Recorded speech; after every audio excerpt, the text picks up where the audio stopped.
Në prezantimin e 14 shërbimeve të reja për fëmijët dhe nënat në nevojë, ambasadori i BE-s në Tiranë Silvio Gonzato ka deklaruar se Shqipëria është mbajtur me hatër nga Bashkimi Evropian, sa i takon mbështetjes financiare për mbrojtjen sociale krahasuar me vendet e tjera të rajonit. Gonzato tha se vendi ka përfituar 100 milion euro për projekte që lidhen me gjithëpërfshirjen sociale, punësimin dhe zhvillimin e kapitalit njerëzor.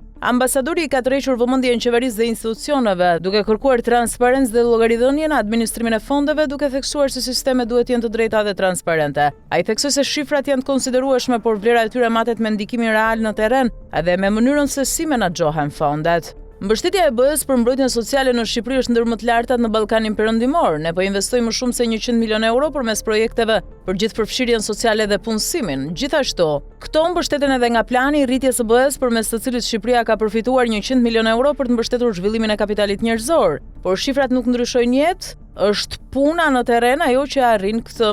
Pra, mbështetja sociale në nivel komunitar që ofrohet për shembull për një fëmijë 5 vjeçar që merr të gjitha shërbimet e duhura apo për nënat që marrin mbështetje për të gjetur punë, këto nuk janë thjesht shifra, por jetë të ndryshuara. Ne punojmë me nivelin vendor dhe qeverinë për të pasur sisteme efektive, por edhe për të vendosur në qendër të tyre nevojat e qytetarëve. Kemi ndihmuar Ministrinë e Shëndetësisë për të krijuar standarde minimale të cilësisë dhe së bashku me UNICEF-in mbështesim financim të qëndrueshëm për shërbimet ndaj grupeve të cënueshme, duke ndihmuar kështu bashkitë që të ofrojnë shërbime sipas standardeve të BE-s. Gjithashtu kemi mbështetur 41 bashki për të hartuar planet e tyre vendore sociale, me qëllim që të përmirësojnë përgjigjet dhe reagimet ndaj nevojave të identifikuara. Janë arritur rezultate të mira dhe është e rëndësishme që Shqipëria të vijojë me këtë ritëm drejt anëtarësimit në BE, sepse reformat sillin ndryshime dhe ndonjëherë individ të caktuar mund të preken prej tyre, ndërkohë ne duhet sigurohemi që ata të ecin përpara me të njëjtin ritëm si pjesa tjetër e shoqërisë, thekson të tjera Gonzato.